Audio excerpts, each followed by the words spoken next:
Assalamualaikum warahmatullahi wabarakatuh. Selamat pagi adik-adik semua. Hari ini kita akan melaksanakan pembelajaran secara online ya. Di sini saya akan menyampaikan beberapa materi. Nah, buat adik-adik sekalian boleh mempersiapkan alat tulisnya ya. Karena sesuatu yang saya sampaikan nantinya harus dicatat. Dan di akhir pembelajaran saya akan mengadakan kuis ataupun tanya jawab mengenai apa yang akan saya sampaikan. Maka dari itu adik-adik sekalian harus menyiapkan alat tulis terlebih dahulu ya.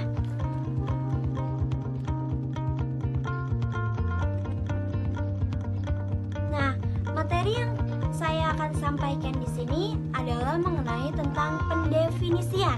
Standar kompetensi pendefinisian mendefinisikan suatu benda, konsep, proses, aktivitas, dan sebuah peristiwa.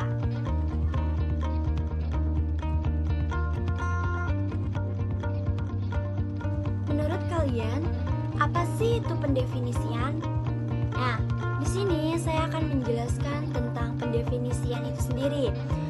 Pendefinisian dapat diartikan sebagai kata, frasa, atau kalimat yang mengungkapkan makna, keterangan, atau ciri utama dari orang, benda, dan proses ataupun aktivitas.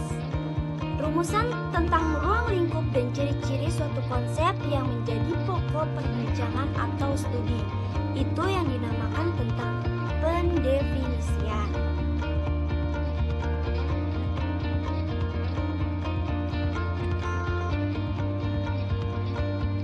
Tujuan utama mendefinisikan adalah untuk memberi batasan atau makna pada sebuah istilah, sehingga menghasilkan kesepakatan untuk masyarakat secara global.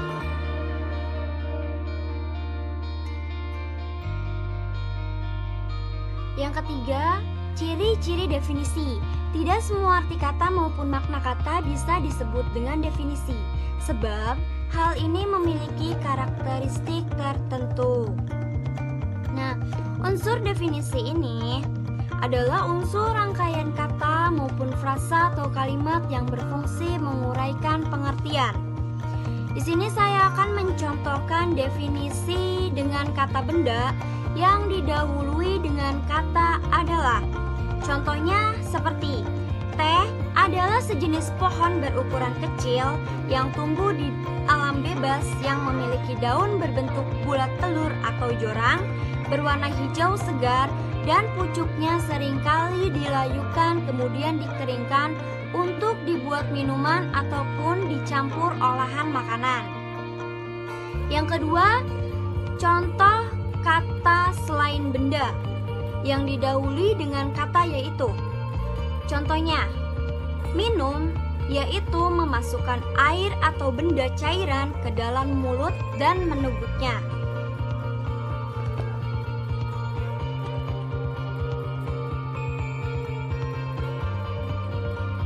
Yang keempat, syarat pendefinisian.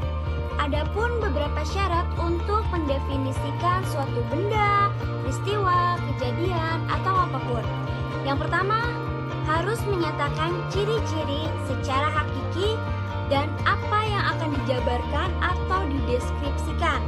Yang kedua, harus merupakan suatu kesetaraan arti dengan hal yang diberi makna.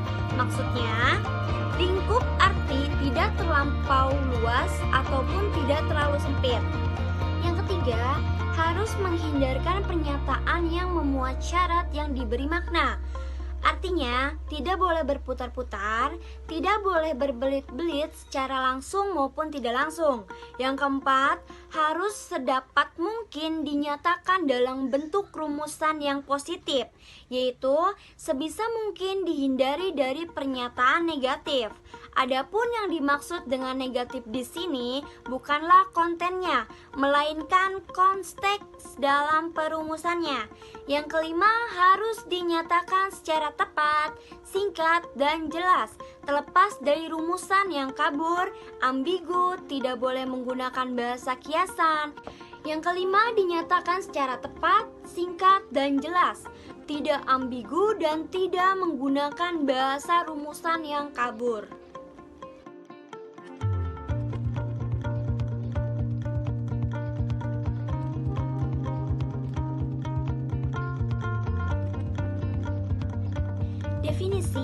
dibagi menjadi 5. Yang pertama, definisi sinonimis. Nah, definisi sinonim ini ialah definisi yang paling rendah tingkat kejelasannya karena hanya berputar balik. Misal, kata ayah didefinisikan sebagai kata bapak, begitupun dengan kata bapak yang didefinisikan sebagai kata ayah. Yang kedua, definisi formal ialah konsep atau ide yang akan didefinisikan itu disebut dulu ciri umumnya, lalu disebut juga ciri khususnya.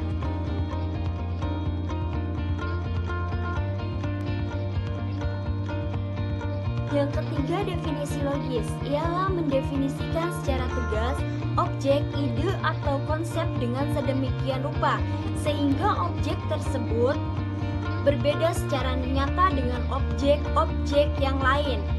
Definisi logis ini lebih luas dari definisi formal. Contohnya kita akan mendefinisikan air. Air adalah zat cairan yang jatuh dari awan sebagai hujan, mengaliri sungai, menggenangi danau dan lautan, meliputi 2/3 bagian dari permukaan bumi, merupakan unsur pokok dari kehidupan, tidak berbau, tanpa rasa, tanpa warna, namun tampak kebiru-biruan pada lapisan yang tebal, membeku pada suhu 0 derajat, dan mendidih pada suhu 100 derajat. Mempunyai berat jenis maksimum 4 derajat Celcius. Itu yang dinamakan pendefinisian air. Dijabarkan secara jelas objek-objeknya.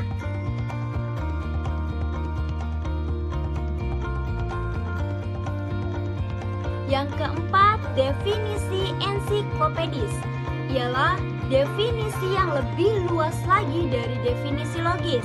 Sebab definisi ensiklopedis menerangkan secara lengkap dan jelas secara cermat akan segala sesuatu yang berkaitan dengan konsep atau ide yang akan didefinisikan.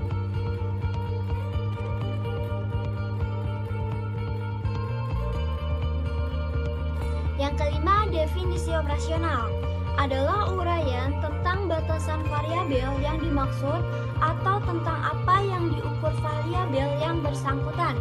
Misalnya, definisi tentang operasional variabel status gizi.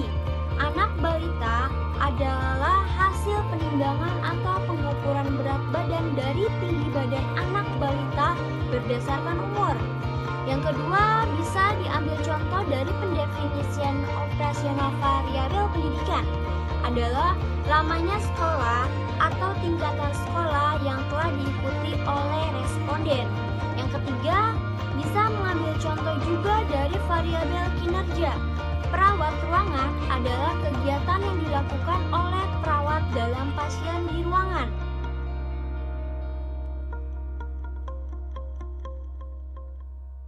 Cukup sekian materi yang saya sampaikan, kurang lebihnya mohon maaf. Semoga materi yang saya sampaikan ini bisa bermanfaat. Untuk selanjutnya saya akan memberikan beberapa soal tentang apa yang saya sampaikan tadi. Kurang lebihnya mohon maaf. Assalamualaikum warahmatullahi wabarakatuh. Terima kasih.